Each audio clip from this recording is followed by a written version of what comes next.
ఇటు జూబ్లీహిల్స్ అటు బీహార్ రెండింటికి సంబంధించి సర్వేలన్నీ మూకుమ్మడిగా ఒకే అభిప్రాయం వ్యక్తం చేస్తున్నాయి. జూబ్లీహిల్స్లో కాంగ్రెస్ గెలుపు ఖాయమైపోయింది సర్వేల ప్రకారం. బీఆర్ఎస్ రెండవ స్థానం, దాదాపు 5%, మినిమం 5% గ్యాప్ రెండు పార్టీల మధ్య కనిపిస్తుంది. ఇక బీజేపీకి డిపాజిట్ కూడా రావడం అనుమానంగా ఉంది జూబ్లీహిల్స్లో. అటు ఎన్డీఏలో మరోసారి ఎన్డీఏ కూటమి ప్రభుత్వం ఏర్పాటు చేయబోతుంది. మహాగఠబంధన్ అక్కడ చాలా ప్రయత్నం చేసినప్పటికీ కూడా దానికి అరౌండ్ 100 లోపే స్థానాలకు పరిమితమయ్యే అవకాశం కనిపిస్తుంది.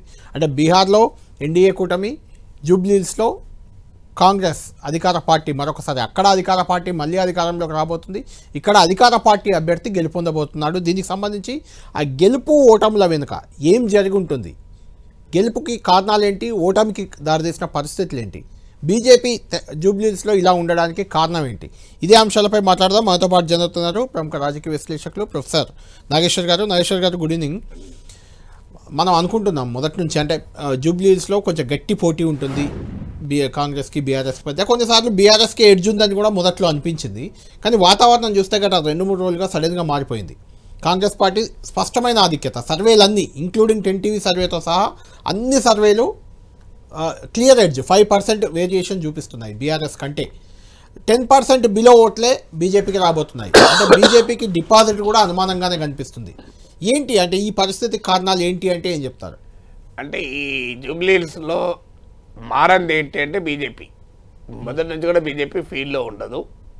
ఈవెన్ 10% లోపే ఉంటుంది అని రైట్ ఫ్రమ్ ది బిగినింగ్. అవును, ప్రీ పోల్ సర్వేలు, ఎగ్జిట్ పోల్ సర్వేలు అన్నీ చెప్పింది అదే. అవును, విశ్లేషణలో కూడా నేను గత 15 రోజులుగా చెప్తూ వస్తున్నా, బీజేపీ ఫీల్డ్లో ఉండదు. ఇది కాంగ్రెస్ బీఆర్ఎస్ల మధ్యనే పోటీగా ఉంటుంది. ఈ పోటీలో బీజేపీ స్క్వీజ్ అవుట్ అవుతుంది అని. ఎందుకంటే కాంగ్రెస్ ఓడించాలనుకున్న వాళ్ళు బీఆర్ఎస్ కోటేస్తారు తప్ప బీజేపీ కోటేయరు. అందువల్ల బీజేపీకి తమ లాయల్ ఓటర్ తప్ప ఎవరు మిగిలే. ఇక ఇంట్రెస్టింగ్ థింగ్ ఏంటంటే కళ్యాణ్, ఇది ప్రీ పోల్ సర్వే వరకు, అంటే ఈవెన్ 4-5 రోజుల ముందు వరకు కూడా బీఆర్ఎస్కు కనీసం 5% ఆధిక్యత ఉండే. అట్లీస్ట్ 5 to 6, 7 మొదట్లో అయితే 10% వరకు ఉండే. అది కంప్లీట్గా మారిపోయింది. తగ్గుతూ వచ్చి లాస్ట్కి వచ్చే వరకు కాంగ్రెస్ పై చేయి. అసలు ఇది సడన్ చేంజ్ అందామా అంటే పూర్తిగా సడన్ చేంజ్ కూడా కాదు. మీరు ఒక గ్రాఫ్ కనుక తీస్తే, ఒక 20 days గ్రాఫ్ తీయండి మీరు. అంటే మీకు నామినేషన్ అయినప్పటి నుంచి కూడా తీస్తే ఒక 10% వరకు బీఆర్ఎస్, బిఫోర్ నామినేషన్స్ అయితే ఈవెన్ మోర్ దెన్ 10%. అభ్యర్థి ఖరారు కంటే ముందు మోర్ దెన్ 10%. కాంగ్రెస్ అభ్యర్థి ఖరారు కంటే ముందు, కాంగ్రెస్ అభ్యర్థి ఖరారు అయ్యాక లెస్ దెన్ 10% పడింది. అంటే కాంగ్రెస్ రంగంలో దిగడం మొదలైంది, ప్రచారం మొదలైంది. అప్పటికి కాంగ్రెస్ క్యాంపెయిన్లు దిగలే. కాంగ్రెస్ అభ్యర్థి ప్రకటించి కాంగ్రెస్ క్యాంపెయిన్లో దిగే వరకు కూడా అట్లీస్ట్ 7-8% ఉండే. ఇక అక్కడి నుంచి తగ్గుతూ వస్తూ లాస్ట్కి వచ్చే వరకు రివర్స్ 5%. అంటే Congress party at least more than 10% ఓట్ను పులప్ చేసింది. This is a very very surprising thing. ఇలా ఎలా పులప్ చేయగలిగింది? ఇది హిస్టారిక్ ఫ్యాక్టర్ అవుతుంది. అంటే ఒక పార్టీ ఎన్నికల్లో క్లియర్ వ్యతిరేకత ఉన్న సమయంలో అందులో ఇది సిట్టింగ్ సీటు బీఆర్ఎస్ది, కాంగ్రెస్ సిట్టింగ్ సీటు, ఎమ్మెల్యే చనిపోయిన సానుభూతి ఉంది. అసెంబ్లీ ఎలక్షన్ లో కూడా హైదరాబాద్ లో కాంగ్రెస్ ప్రభావం చూపలేదు. మీరు ఫీల్డ్ లో కూడా కాంగ్రెస్ ప్రభుత్వం పట్ల అసంతృప్తి. వాస్తవానికి అక్కడ బలమైన కాంగ్రెస్ నాయకుడు కూడా నవీన్ యాదవ్ కాదు. ఆయన ఎన్నికల ముందు చేరాడు, అంతకుముందు ఎంఐఎంలు ఉన్నాడు, ఇంకెక్కడ ఉన్నాడు. అయితే నవీన్ యాదవ్ క్యాండిడేట్ కాంగ్రెస్ కు అడ్వాంటేజ్ అయింది, అందులో డౌట్ లేదు, అనుమానం లేదు. అయితే ఒకటి మాత్రం ఏంటంటే మీ కాంగ్రెస్ పార్టీ ప్రభుత్వం పట్ల కూడా అసంతృప్తి మొదలైంది. అవును, అంటే ఎగనెస్ట్ ఆల్ ఆర్డ్స్. మీరు అన్నట్లు ఇది జూబ్లీహిల్స్ సిట్టింగ్ సీటు, హైదరాబాద్ లో కాంగ్రెస్ ప్రభావం చూపలేదు, నవీన్ యాదవ్ వేరే పార్టీ నుంచి వచ్చిన అభ్యర్థి, అలాగే మాగంటి కుటుంబం పట్ల సానుభూతి. ఎర్లీగా క్యాంపెయిన్లో బీఆర్ఎస్ రంగంలో దిగింది, కాంగ్రెస్ క్యాంపెయిన్ వెనుకబడ్డది. 2 ఏళ్ల కాంగ్రెస్ పాలన పట్ల అసంతృప్తి కూడా స్పష్టంగా కనిపించింది. ఇన్ని ఎగనెస్ట్ ఆల్ ఆర్డ్స్ ఒక 10% ఓటింగ్ ను పులప్ చేసి మిరాకిల్ సృష్టించారు. మీరు చెప్పాలంటే ఎలా సాధ్యమైంది ఇది అంటే లాస్ట్ మినిట్లో పోల్ మేనేజ్మెంట్ వల్ల సాధ్యమైందని ఒక వాదన ఉండొచ్చు. పోల్ మేనేజ్మెంట్ ఎప్పుడైనా ఉంటుంది. ఏ పార్టీ అయినా పోల్ మేనేజ్మెంట్, అధికార పార్టీ ఎప్పుడైనా అప్పర్ హ్యాండ్ ఉంటుంది. అది బీఆర్ఎస్ అధికారంలో ఉన్నప్పుడు బీఆర్ఎస్ ఉంది, ఇప్పుడు కాంగ్రెస్ ఉంది, దాంట్లో డిస్ప్యూట్ లేదు. ఎందుకంటే వాళ్ళకు పోలీస్ వ్యవస్థ అనుకూలంగా ఉంటుంది, లాజిస్టిక్స్ అనుకూలంగా కొంత అధికార యంత్రాంగం రిసోర్సెస్ ఉంటాయి. అందువల్ల పోల్ మేనేజ్మెంట్ లో అధికార పార్టీ ఎప్పుడైనా పై చేయుంటుంది. అవును. అందువల్ల ఆ ఒక్క ఫ్యాక్టర్ వల్లనే 10% ఓటింగ్ పులప్ అవుతుందా అనేది క్వశ్చన్ అవైలబుల్. ఇక అది కానప్పుడు ఏంటి అంటే అనేక ఫ్యాక్టర్స్, కాంబినేషన్ ఆఫ్ ఫ్యాక్టర్స్. మొదటి ఫ్యాక్టర్ ఏంటంటే 40% ఓటింగ్ డే 1 నుంచి కాంగ్రెస్ నిలబెట్టుకుంది. ఈవెన్ అభ్యర్థి ప్రకటించక ముందు కూడా కాంగ్రెస్ ఓటింగ్ అరౌండ్ 40% ఉంది, లిటిల్ లెస్ దెన్ 40%, 38, 39, 40% ఉంది. మీకు అసెంబ్లీ ఎలక్షన్లో కూడా కాంగ్రెస్ 40% లేదు. మీకు ఓవరాల్ గా స్టేట్ మొత్తం అవును అవును లోక్సభ ఎలక్షన్లో కూడా 40%. అంటే Congress began with its strong voting, 40% voting తో స్టార్ట్. నాగేశ్వర్ గారు, ఓటింగ్ ఉంది 40% అనేది ఓకే. రెండోది చాలా ఫ్యాక్టర్స్ కనిపిస్తున్నాయి ఇక్కడ. అంటే అవి నిజంగా ఫ్యాక్టర్సా కదా మీరే చెప్పాలి. ఒకటి, అజారుద్దీన్కి మంత్రి పదవి ఇచ్చి కొంచెం మైనార్టీ ఓట్ బ్యాంక్ అక్కడ ఎక్కువ కాబట్టి వాళ్ళని ఆకర్షించే ప్రయత్నం. రేవంత్ రెడ్డి ఏకంగా వారం 10 రోజుల పాటు డైలీ రోడ్ షోలు, అంత ముఖ్యమంత్రి ఒక ఉప ఎన్నిక మీద ఇంత ఫోకస్ పెట్టి ప్రచారం నాకు తెలిసి ఉమ్మడి ఆంధ్రప్రదేశ్లో కూడా ఎప్పుడూ చేసి ఉండరు. అది రేవంత్ రెడ్డి గారు చేశారు. మంత్రులు సరే, బీఆర్ఎస్ గతంలో మంత్రుల్ని ఇన్ఛార్జీలుగా పెట్టింది, ఇప్పుడు వీళ్ళు పెట్టారు, అది కామన్గా జరిగే ప్రాసెస్. అయితే ఈ ఎన్నిక ఓడిపోతే ప్రభుత్వానికి ఏదో జరగబోతుంది అనే ఒక ఆందోళన, ఒక భయం అందరిలో కనిపించినట్టు ఒక ప్రచారం అయితే ఉంది. అంటే మనకు ఏమీ కావద్దు, స్టేబుల్గా ఉండాలి ప్రభుత్వం, మన సత్తా చాటుకోవాలని ప్రతి ఒక్కరూ ఐకమత్యంగా పనిచేసినట్లయితే చివరిలో వారం 10 రోజుల్లో కనిపించింది. అంటే మీరు అన్నట్లు మొదటి ఫ్యాక్టర్ నేను చెప్పినట్టు 40%, around 40%, little less than 40% start కావడం మొదటి ఫ్యాక్టర్, అది ఇనీషియల్ అడ్వాంటేజ్. రెండో ఫ్యాక్టర్ డెఫినెట్ గా రేవంత్ ఫ్యాక్టర్. ఇప్పుడు ఓడిపోయినా కూడా రేవంతే టార్గెట్ అయ్యేవాడు. అవును. మీకు బీఆర్ఎస్ కూడా ప్రధానంగా రేవంత్ని టార్గెట్ చేసింది.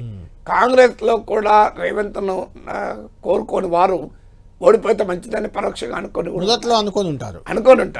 తర్వాతకి వచ్చేసరికి అది ప్రతిష్టాత్మకంగా మారిపోయింది. అందులో నీకు అందువల్ల రేవంత్ సర్వశక్తులు పడ్డాడు. మీకు కేవలము స్క్రీన్ పైన ఎన్నికల క్యాంపెయిన్లో దిగడమే కాదు, స్ట్రాటజీలో కావచ్చు, ఆ చివరి క్షణం వరకు కంటిన్యూస్గా మానిటర్ చేసుకుంటూ ఫీల్డ్ మీద జరుగుతున్న పరిస్థితుల్ని ఎప్పటికప్పుడు అవగతం చేసుకుంటూ నెవర్ గేవ్ అప్. మీకు కాంగ్రెస్ పార్టీ విజయానికి ముఖ్యమైన కారణం ఏంటంటే it did not give up. ఇది ఒక ఎగ్జాంపుల్. ఎవరైనా లాస్ట్ మినిట్ వరకు కనుక పట్టుదలతో ఆడితే మీకు క్రికెట్ మ్యాచ్లో కనబడుతుంది చూడండి, ఇంపాసిబుల్ అనుకున్న గేమ్ కూడా చివరి బాల్ లో టర్న్ అవుతుంది, 6 or 4 కొట్టి టర్న్ చేసిన సందర్భాలు ఉన్నాయి. మీకు నెల్సన్ మండేలా అంటాడు, what looks as impossible will remain as impossible till it becomes possible అని. సో అందువల్ల లాస్ట్ మినిట్ వరకు అంటే ఏ మేరకు నిస్పృహ చెందకుండా ఇది రాదు అనుకున్న కాన్స్టిట్యున్సీలో కూడా రేవంత్ లెడ్ కాంగ్రెస్ ఒక సస్టైన్డ్ క్యాంపెయిన్ బిల్డ్ చేసింది. అది రెండో ఫ్యాక్టర్. మూడవది, బీఆర్ఎస్ ఇనీషియల్ గా బ్రహ్మాండమైన క్యాంపెయిన్ చేసింది. వాస్తవంగా కాంగ్రెస్ ఎంటర్ కాకముందు ఎంటర్ అయింది. కేటీఆర్, హరీష్ రావు రెండు వైపుల నుంచి సమర్థవంతమైన క్యాంపెయిన్ చేసింది. టీఆర్ఎస్ క్యాడర్లో కూడా కసి కనిపించింది. ఈవెన్ కాంగ్రెస్ క్యాడర్లో లేడు కసి బీఆర్ఎస్ క్యాడర్ కనిపించింది. కానీ వాళ్ళు సస్టైన్ క్యాంపెయిన్ నిలబెట్టుకోలేకపోయారు. కారణాలు ఏదైనా లాస్ట్ 3-4 డేస్లో చేతులు ఎత్తేశారు, ఒక రకంగా వీక్ అయ్యారు. దానికి అనేక ఫ్యాక్టర్స్ ఉండొచ్చు. అధికార పార్టీ నుంచి ఒత్తిడి ఉండొచ్చు, రకరకాల లేదా ఓవర్ కాన్ఫిడెన్స్ ఉండొచ్చు. ఇప్పుడు కేసీఆర్ కనీసం అప్పీల్ కూడా చేయలేదు. కనీసం ఈరోజు చాలా బూతుల్లో మేము అబ్జర్వ్ చేసాం నాగేశ్వర్ గారు, బీఆర్ఎస్ పార్టీకి ఏజెంట్లు లేని పరిస్థితి కనిపించింది. ఇప్పటికీ నాకున్న సమాచారం ప్రకారం 50 బూతుల్లో బీఆర్ఎస్ వాళ్ళు చేతులు ఎత్తేశారు. 50 బూత్, నాట్ 1 బూత్ 2 బూత్. నేను జూబ్లీహిల్స్ కాన్స్టిట్యున్సీ ఓటర్ను కూడా. సో పొలిటికల్ సావీ పర్సన్ కనుక అట్లీస్ట్ 50 బూతుల్లో బీఆర్ఎస్ వాళ్ళు ముందుగానే చేతులు ఎత్తేశారు. మరి దానికి కారణం ఏంటి అంటే ఓడిపోతే వాతావరణం వల్ల దెబ్బతిన్నారా, ఒత్తిళ్లకు లొంగారా, అంటే మీకు అధికార పార్టీ ప్రభావాలకు లొంగారా, లేదా బీఆర్ఎస్ సస్టైన్డ్ క్యాంపెయిన్ చివరి వరకు నిలబడకపోవడం వల్ల ఫిజిల్ అవుట్ అయిందో తెలియదు. కానీ బట్ డెఫినెట్ గా బీఆర్ఎస్ క్యాంపెయిన్ 2-3 ఫ్యాక్టర్లు, అజారుద్దీన్ మంత్రిని చేయడం, సిగ్నిఫికెంట్ ఫ్యాక్టర్ అని అనుకోను. ఎందుకంటే అజారుద్దీన్ వల్ల కొంత మార్జినల్ అడ్వాంటేజ్. తర్వాత ఇప్పుడు వాళ్ళ కుటుంబ సమస్యలు, అంటే మాగంటి గోపీనాథ్ తల్లి వేదిక లాస్ట్ చివరి డే ప్రచారం రోజు ఆమె ప్రెస్ మీట్ పెట్టి ప్రకటించారు. అంతకుముందు 2 రోజులు ముఖ్యమంత్రి స్వయంగా ప్రెస్ మీట్ 1 గంట సేపు పెట్టి చాలా అంశాలు చెప్పారు. నెక్స్ట్ డే చివరి రోజు కూడా మీట్ ది ప్రెస్ పెట్టి దాదాపు 2-2.5 గంటల పాటు ముఖ్యమంత్రి చేసిన ప్రసంగం, ఇవన్నీ వీటి ఇంపాక్ట్ ఏమైనా ఉందా sir? I don't think Maganti కుటుంబ సమస్య పెద్ద ఇష్యూ అనుకోను నేను. ఎందుకంటే ఇది క్యాండిడేట్ల పైన జరిగిన ఎన్నిక కాదు, ఇది పార్టీల మధ్య జరిగిన ఎన్నిక. అందువల్ల ఇది పార్టీల బలాబలాల మధ్య జరిగిన ఎన్నిక. అందువల్ల ఐ డోంట్ థింక్ అభ్యర్థులది ఇంపార్టెంట్ కాదు.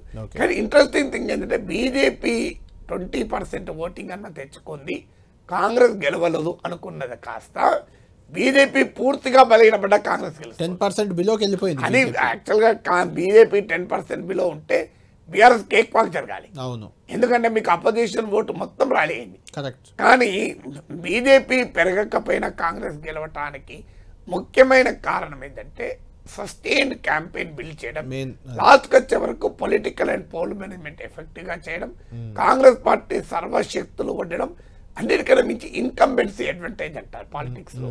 అధికారంలో ఉన్న వారికి ఉండే అడ్వాంటేజ్ అంటే 3 ఏళ్ళు పవర్లో ఉంటారు, ఏదైనా చేయగలిగితే వీళ్ళే చేస్తారు.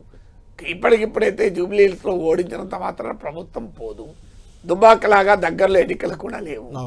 ఎన్నికలు ఇంకా 3 అంటే నాగేశ్వర్ గారు ఇప్పుడు ఈ ఎన్నికల్లో పరాజయం తర్వాత బీఆర్ఎస్ పరిస్థితి ఏంటంటే ఏం చెప్తారు? ఎన్నికల విజయం కాంగ్రెస్ పార్టీని కానీ రేవంత్ రెడ్డికి కానీ ఎలా ఉండబోతుందంటే ఏం చెప్తారు? ఫైనల్ రేవంత్ కు డెఫినెట్ గా ఇది అడ్వాంటేజ్ అవుతుంది. నేను మరింతగా కాంగ్రెస్ పార్టీలో కన్సాలిడేట్ అయ్యడానికి ఉపయోగపడుతుంది.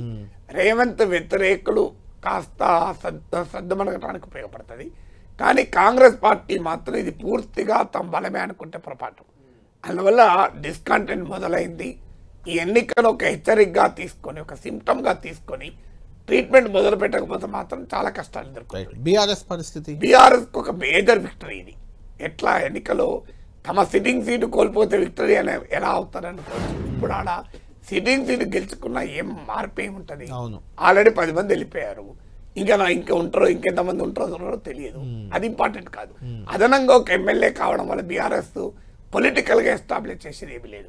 కానీ అపోజిషన్ స్పేస్ లో బీజేపీ లేకపోవడం అనేది బీఆర్ఎస్ విక్టరీ. ఎందుకంటే ఒక రకంగా బీఆర్ఎస్ వాళ్ళు ఇప్పుడు ఆనంద బీఆర్ఎస్ ప్లేస్ లోకి బీజేపీ వచ్చేస్తుందని ఒక టాక్ వచ్చింది. మీకు లోక్సభ ఎలక్షన్ లో బీజేపీకి 35% ఓటింగ్ వచ్చింది. అవును, బీఆర్ఎస్ 17%. మళ్ళీ బీఆర్ఎస్ స్ట్రెంత్ అయినట్టే ఒక రకంగా, డెఫినెట్ గా రిమార్కబుల్ టర్న్ అరౌండ్. ఎందుకంటే మొన్న జూబ్లీ హిల్స్ ఎన్నికల్లో నాగేశ్వర్ గారు సికింద్రాబాద్ లోక్సభ ఎన్నికల్లో జూబ్లీ హిల్స్ లో బీఆర్ఎస్ కు వచ్చిన ఓట్లు 18,000. ఇప్పుడు అది కరెక్ట్ గా బీజేపీకి వస్తుంది. బీజేపీకి అది కూడా డౌటే. రైట్ నాగేశ్వర్ గారు, ఫైనల్ గా కంక్లూడ్ చేద్దాం. ఇదే పరిస్థితి బీహార్లో పరిస్థితిని చూస్తే మళ్ళీ అంటే ప్రభుత్వ వ్యతిరేకతను చీల్చుకొని దాటుకొని మళ్ళీ ఎన్డీఏ ఆడ గెలవబోతుంది. మహాగఠబంధన్ ఎంత ప్రయత్నించినా ఆడ గెలిచే పరిస్థితి ఏ సర్వే కూడా చెప్పట్లేదు. అక్కడ గెలుపు ఓవడానికి ఏంటి కారణం అంటే అక్కడైనా జూబ్లీహిల్స్ అయినా ఒక ఫ్యాక్టర్ కళ్యాణ్, ప్రభుత్వం పట్ల వ్యతిరేకత ఉన్నంత మాత్రాన అది ఆటోమేటిక్గా ప్రతిపక్ష పార్టీకి బెనిఫిట్ కాదు. There are other political factors, electoral factors అని. అది అక్కడ కూడా ఏంటి అంటే మీకు రూలింగ్ కోalition అనేది మ్యాక్సిమం సోషల్ అరిథమెటిక్ సాధించగలిగింది. ఇది మొదటి కారణం.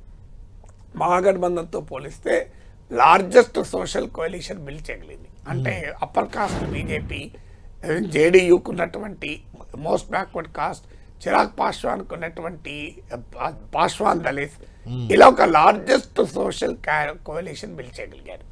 రెండవది మహాగఠబంధన్ తనకున్న core vote base, MY formula అంటారు, యాదవ్ ప్లస్ ముస్లిం, దాన్ని దాటి మీకు పెద్ద ఎత్తున పెనట్రేట్ కాలేకపోయారు.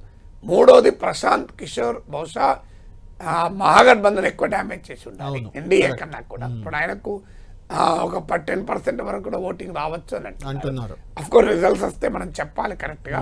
ప్రభుత్వ వ్యతిరేక ఓటే ఆయన కనుక ఎక్కువ తెచ్చుకోగలిగితే ఆయన మహాగఠబంధన్ దెబ్బతీస్తాడు. నాలుగవది నాన్ యాదవ్ కన్సాలిడేషన్ జరిగి ఉండాలి. తేజస్వి యాదవ్ చీఫ్ మినిస్టర్ అవుతాడు అంటే యాదవ్ డామినేషన్ పెరుగుతుంది కనుక. ఐదవది కాంగ్రెస్ పార్టీ కాస్త ఊపు తీసుకొచ్చింది. ఓటు అధికార యాత్ర, ఓట్ చోరీ క్యాంపెయిన్, ముఖ్యంగా దళిత్ ఓటర్లలో, కొంత ముస్లిం ఓటర్లు. కానీ కాంగ్రెస్ కున్న ఆర్గనైజేషనల్ వీక్నెస్ వల్ల ఆ వచ్చినటువంటి పాజిటివ్ వైబ్రేషన్ కాస్త ఓట్లుగా మలుచుకోలేకపోయింది. ఆరవది నితీష్ కుమార్ ప్లస్ నరేంద్ర మోడీ ఫ్యాక్టర్. ఈ రెండు కాంబినేషన్ వచ్చినప్పుడు బీహార్లో ప్రతిపక్షాలకు ఈక్వల్ ఫ్యాక్టర్ లేదు. తర్వాత మోర్ స్టేబుల్ కోఆపరేషన్ గా మీకు ఎన్డీఏ కనబడ్డది. మహాగఠబంధన్లో అనైక్యత కూడా కారణమైంది. రైట్ థ్యాంక్ యూ నాగేశ్వర్ గారు. మొత్తానికి ఇటు జూబ్లీహిల్స్లో అయినా అటు బీహార్లో అయినా కొంత ఊహకందే ఫలితాలే వచ్చేలా కనిపిస్తున్నాయి. ఎందుకంటే సర్వేలన్నీ ఒక సర్వే అలా ఒక సర్వే ఇలా చెప్తే ఏమవుతుందని చెప్పొచ్చు, కానీ సర్వేలన్నీ ఒకే రకమైన అభిప్రాయాన్ని వ్యక్తం చేశాయి. కాబట్టి బీహార్లో ఎన్డీఏ కూటమి మరోసారి ప్రభుత్వాన్ని ఏర్పాటు చేయబోతుంది. జూబ్లీహిల్స్లో కూడా కాంగ్రెస్ పార్టీ బీఆర్ఎస్ సిట్టింగ్ సీట్ని, మరో సిట్టింగ్ సీట్ని అనాలి, ఎందుకంటే already cantonment BRS sitting seat కైవసం చేసుకుంది కాంగ్రెస్, ఇప్పుడు జూబ్లీహిల్స్ కూడా కైవసం చేసుకోబోతుంది. ఇది ప్రొఫెసర్ నాగేశ్వర్ గారితో ఈరోజు జూబ్లీహిల్స్ అదేవిధంగా బీహార్ ఎన్నికలకు సంబంధించిన ప్రత్యేక విశ్లేషణ.